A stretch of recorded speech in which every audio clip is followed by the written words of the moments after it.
Imagine watching a video, a young woman sitting in a hospital bed, explaining how she might not survive the year. Her voice shakes, her story feels real, and within days, thousands of people start donating, not because they were forced to, but because they wanted to help, but only to finding out none of it was real. No diagnosis, no treatment, no illness. Just a story carefully told, perfectly framed, and designed to make people feel something.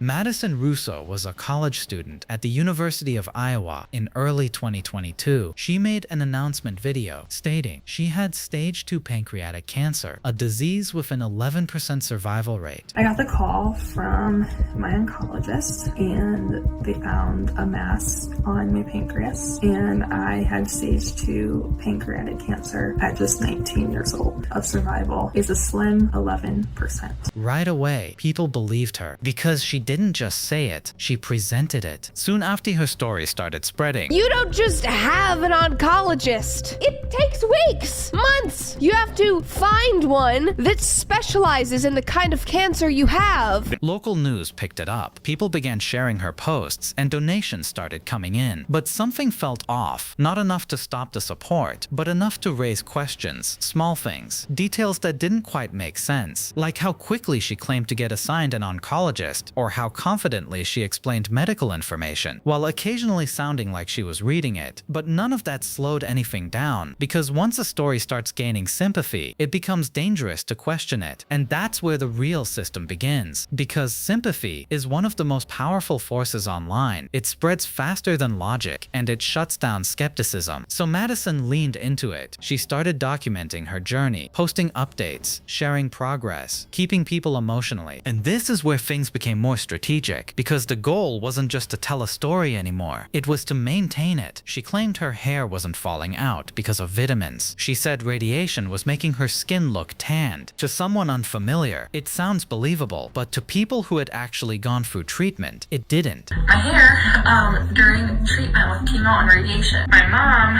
found this.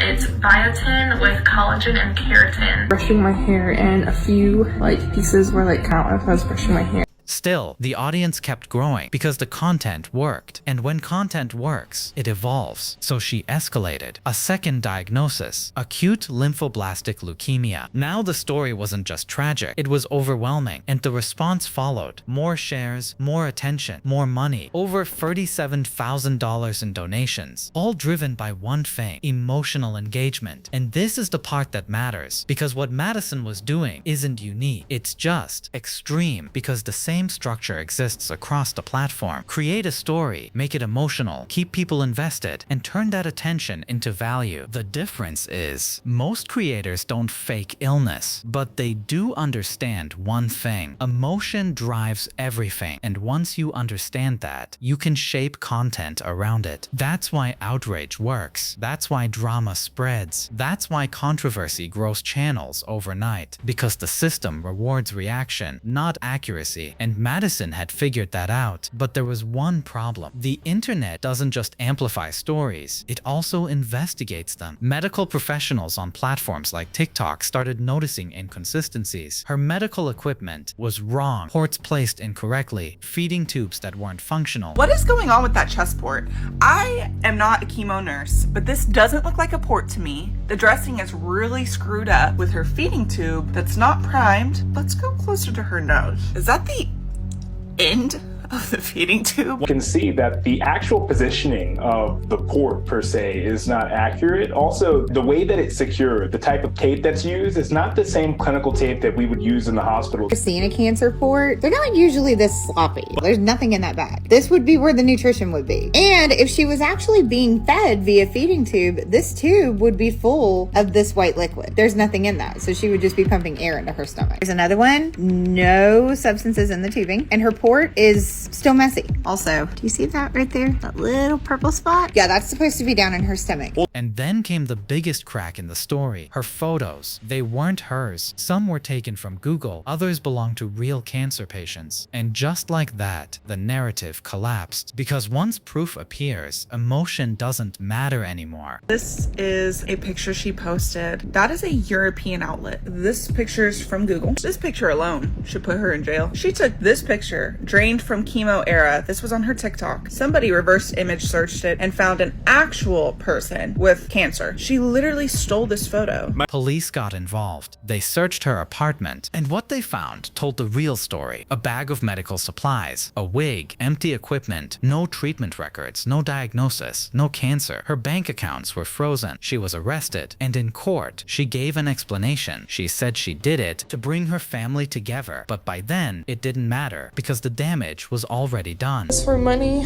or greed. I didn't do this for attention. I did this in an attempt to try and get my family back together. It didn't work, and it only got worse. At the gym, she's had people approach her and verbally accost her. She has been at the store where she's been flipped off and cursed at and yelled at. I hope Maddie Russo is held responsible. I hope Maddie Russo has to spend a great deal of time in jail. I hope Maddie Russo has to pay restitution. She preyed on my emotions and my giving nature. She was charged with first-degree theft, sentenced to a suspended prison term, community service, and ordered to repay nearly $39,000. I doubt that you will ever commit a crime like this again. But even that didn't sit right with people, because the punishment felt smaller than the deception. And that's because this wasn't just fraud, it was manipulation, not just of money, but of emotion. And that's the uncomfortable part, because while her version was extreme, the system she used is everywhere, not always as obvious, not always as harmful, but built on the same idea: attention first, truth second. Because on platforms like YouTube, success isn't about being right, it's about being watched. And the more you can make people feel, the more powerful your content becomes. So when you see stories that feel too perfect, too emotional, too designed to pull you in, there's a reason, because behind a lot of them is the same structure, same strategy, same quiet understanding that emotion can be engineered. And once you realize that, you start to see it everywhere, not just in scams, but in content. And that's the real story, because Madison Russo didn't invent this. She just pushed it further than most people would, which raises a bigger question. If this is what happens when someone takes it too far, then how much of what we watch is already built on the same idea? Because the line between storytelling and manipulation is a lot thinner than it looks, and most people don't notice it until it's already worked. It is my duty under the law to look at the seriousness of the crime, the effect that the crime has upon members of the community, your willingness to accept change in treatment, and what's available to me in the community to assist you in that process. The law directs that I do look at the least restrictive alternatives first and then proceed to the more restrictive alternatives. I consider what an appropriate rehabilitative plan for you would be, but I also must protect the interest of the public. In this case, the interest of the public is in having people with the idea that they can donate to charities without the fear of it being a scam. I have reviewed the pre-sentence report and have, of course, considered all of the information in that report. That report indicates that there are a number of good things about you.